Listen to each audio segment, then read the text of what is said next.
Here is what most retirement advice gets completely wrong. The assumption that a comfortable retirement requires $1 million or more is built entirely around one cost structure: living in the United States. Change the cost structure, and the math changes with it, dramatically. This video is a financial blueprint, not a travel blog. By the end, there will be 3 country case studies, real withdrawal math, visa thresholds, healthcare comparisons, and a risk model that actually holds up under pressure. Stick around because the risk section alone will save most people from a decision they would regret in year 3. Quick note before diving in: there is a community linked below where this kind of analysis gets broken down in more detail. Worth checking out if this content is useful.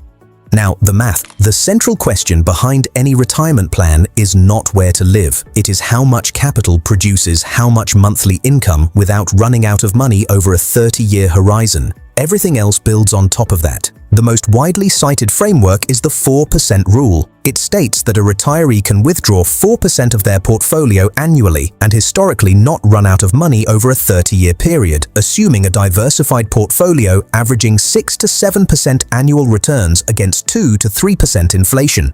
At 4%, generating $24,000 per year, which is $2,000 per month, requires a portfolio of $600,000. That is the baseline number. But here is what most people skip. The 4% rule was developed using historical return data that included some remarkably favorable market conditions. Many financial planners in 2026 now suggest a more conservative withdrawal rate of 3 to 3.5%, especially for early retirees with longer time horizons. At 3.5%, the required portfolio to generate $24,000 per year climbs to approximately $685,000. At 3%, it reaches $800,000. The difference between these numbers is not just mathematical. It reflects how much risk someone is willing to carry, and that risk has a name: sequence of returns risk. If the market drops significantly in the first few years of retirement, the portfolio takes withdrawals during the downturn, which permanently reduces the capital base. Recovery becomes harder even when the market eventually rebounds. A $500,000 portfolio losing 30% in year 1 while simultaneously paying out $24,000 puts the retiree in a structurally different position than someone who experiences that same downturn in year 15. This is why Monte Carlo simulations matter. A Monte Carlo analysis runs thousands of randomized return sequences against a retirement portfolio to estimate the probability of success, meaning the portfolio does not hit zero before the planning horizon ends. At a $600,000 starting balance with a 4% withdrawal rate and a 30-year horizon, most Monte Carlo models place the success probability somewhere between 80 and 90%, depending on the assumptions used. That means somewhere between 10 and 20% of modeled scenarios end in portfolio depletion. Whether that is acceptable is a personal decision, not a math problem. Here is why $2,000 per month abroad changes this picture. The average cost of retirement inside the United States, covering housing, healthcare, food, transportation, and basic lifestyle, runs between $4,000 and $6,000 per month depending on location. That range implies a required portfolio of between $1.2 million and $1.8 million at the 4% rule. By cutting monthly expenses to $2,000, the required capital drops by 50 to 65%. That gap represents years of additional working time for most people, or years of earlier retirement for those who have already saved. The math is not magic, it is arithmetic. So where does $2,000 per month actually work? Starting with Mexico. Mexico remains one of the most accessible retirement destinations for Americans and Canadians in 2026. The geographic proximity is the first and often underrated advantage. There are no transatlantic flights for medical emergencies. Driving across the border is possible in many regions. And the time zone overlap with the United States makes remote income, remote family contact, and asset management significantly easier than in Southeast Asia or Europe. The budget reality for Mexico in 2026 looks like this. Rent in popular expat areas, think Mérida, San Miguel de Allende, Oaxaca, or Lake Chapala, runs between $800 and $1,100 per month for a comfortable 1 or 2 bedroom apartment or house. Groceries. shopping at a mix of local markets and larger stores, average around $400 monthly. Healthcare, which is a combination of private doctor visits and optional IMSS enrollment, runs between $150 and $300 per month depending on coverage needs. That brings the total to somewhere between $1,900 and $2,200 per month, tight on a $2,000 budget, but workable. What about the visa? Mexico's temporary resident visa requires demonstrating income of approximately $4,000 per month, or a savings equivalent of roughly $70,000 to $80,000.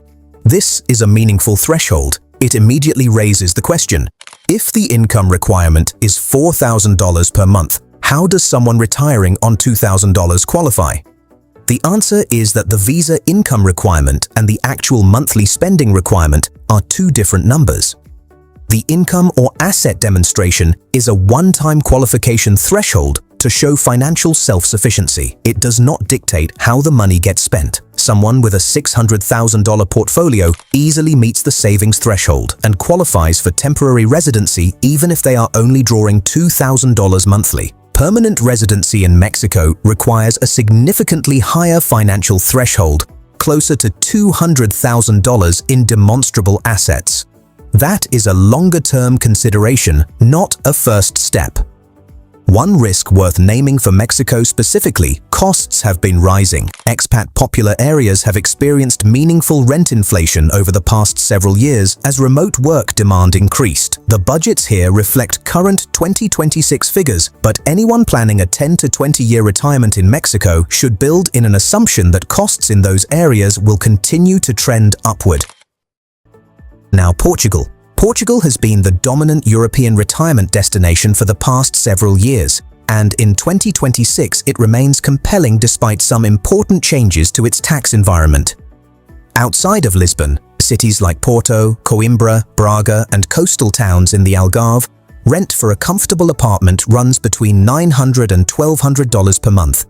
Groceries average $350 to $400. Healthcare, which in Portugal can be supplemented affordably through the public SNS system or private international health insurance, runs between $100 and $200 monthly. Total monthly cost roughly $1,900 to $2,300, again on the edge of a $2,000 budget with some flexibility depending on lifestyle. The D7 passive income visa is the primary route for retirees. The official minimum income requirement listed on Portuguese immigration forms is approximately $1,000 per month. But in practice, immigration lawyers and recent applicants consistently recommend demonstrating $1,500 to $2,000 monthly to avoid complications during the approval process. A $2,000 monthly portfolio withdrawal meets that threshold directly. Here is what needs to be addressed plainly. For years, Portugal's non-habitual resident tax regime was one of the most attractive in the world for foreign retirees and remote workers, offering flat or reduced tax rates for 10 years. That regime has ended for new applicants. Portugal in 2026 taxes income through a standard progressive system. Foreign pension income and investment withdrawals can face meaningful tax obligations once residency is established. Anyone serious about retiring in Portugal needs a conversation with a cross-border tax professional before moving, not after. This is not a deal breaker. Portugal still offers strong value, high quality of life, safety, and EU access. But the tax picture is no longer the headline advantage it once was. This is the part where most retirement abroad videos stop. They list the costs and move on. But for Portugal specifically, the tax reality is part of the financial plan, and ignoring it creates real exposure. Thailand. If Mexico and Portugal sit at the edges of a $2,000 monthly budget, Thailand has more room. Rent in Chiang Mai, Hua Hin, or Chiang Rai for a modern, air-conditioned 1 or 2 bedroom apartment runs between $500 and $900 monthly. Bangkok commands higher prices, but it is also optional. Groceries, mixing local markets with international supermarkets, average around $400. Healthcare, and this is worth emphasizing, in Thailand is genuinely excellent at private hospitals, with consultation fees and procedures at a fraction of Western prices. Monthly healthcare costs typically fall between $100 and $250. Total monthly spend, $1,400 to $1,900. That creates meaningful buffer inside a $2,000 budget. The Thai retirement visa requires being over 50 years of age. Financial qualification is either a bank deposit of approximately $22,000 to $24,000 held in a Thai bank account or demonstrated monthly income of around $1,800. The bank deposit route is the more common approach. It is renewed annually, which introduces some administrative friction, but the process is well established. The more important emerging consideration for Thailand in 2026 is the evolving treatment of foreign-sourced income. Thailand has historically used a territorial tax model, meaning income earned outside Thailand and kept outside Thailand before remittance was not taxed. Recent regulatory discussions have signaled possible changes to how remitted income is treated for long-term residents. This is an active area of development, not a settled question. Anyone planning a Thailand retirement needs to monitor this closely and build flexibility into the plan. The budget advantage is real, but tax exposure is shifting. A brief word on Panama. Panama still operates a territorial tax system. Income earned outside Panama is not taxed there, making it a compelling option for retirees with investment portfolios generating foreign-sourced income. Full analysis of Panama deserves its own video, which is coming, but flag it as an option if the tax dimension is a primary concern. Now the risk section, this is where the plan either holds or breaks. Inflation is the slow-moving threat. A $2,000 monthly budget in 2026 is not a $2,000 monthly budget in 2036 in real purchasing power terms. Even at 2% annual inflation, the real value of that budget erodes meaningfully over a decade. Portfolio returns need to outpace both withdrawals and inflation simultaneously. This is solvable with proper asset allocation. A retirement portfolio should not be entirely in bonds or cash, but it requires active management, not a set-and-forget approach. Currency fluctuations are the variable that gets ignored until it becomes painful. For Americans retiring abroad, the dollar is the base currency for the portfolio.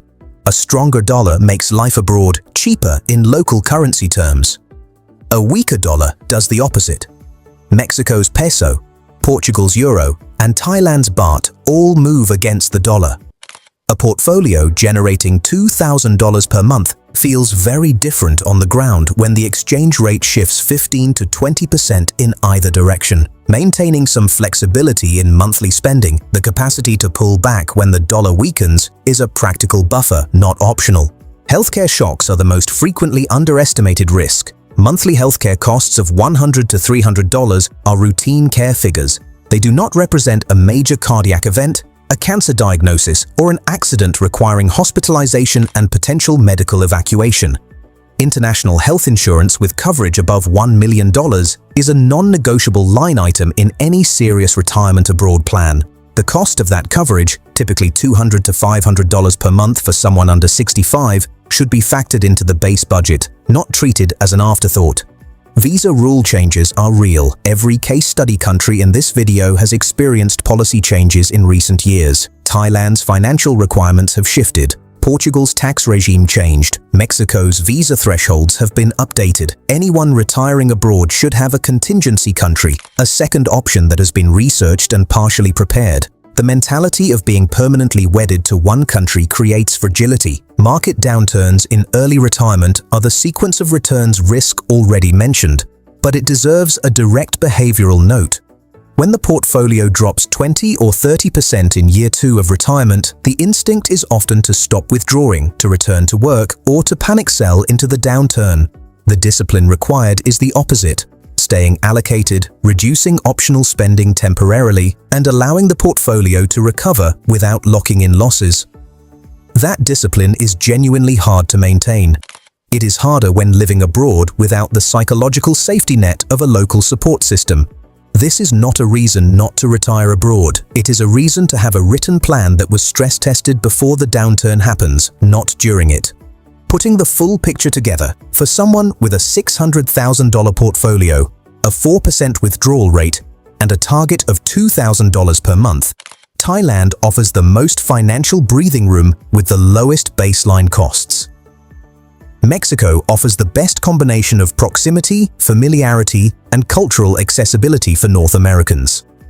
Portugal offers European lifestyle, safety, infrastructure, and EU access at a cost that works at $2,000 per month with the understanding that tax planning is required.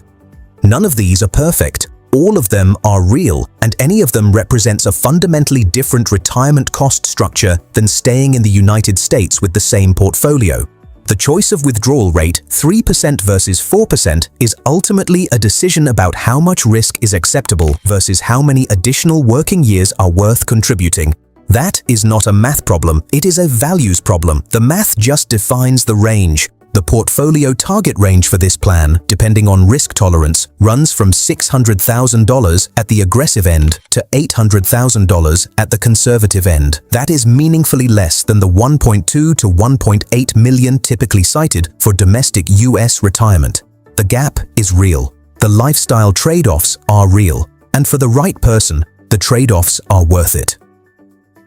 For anyone already exploring destinations, flight search tools like those linked in the description below are worth using when comparing base costs between cities before committing to a test stay.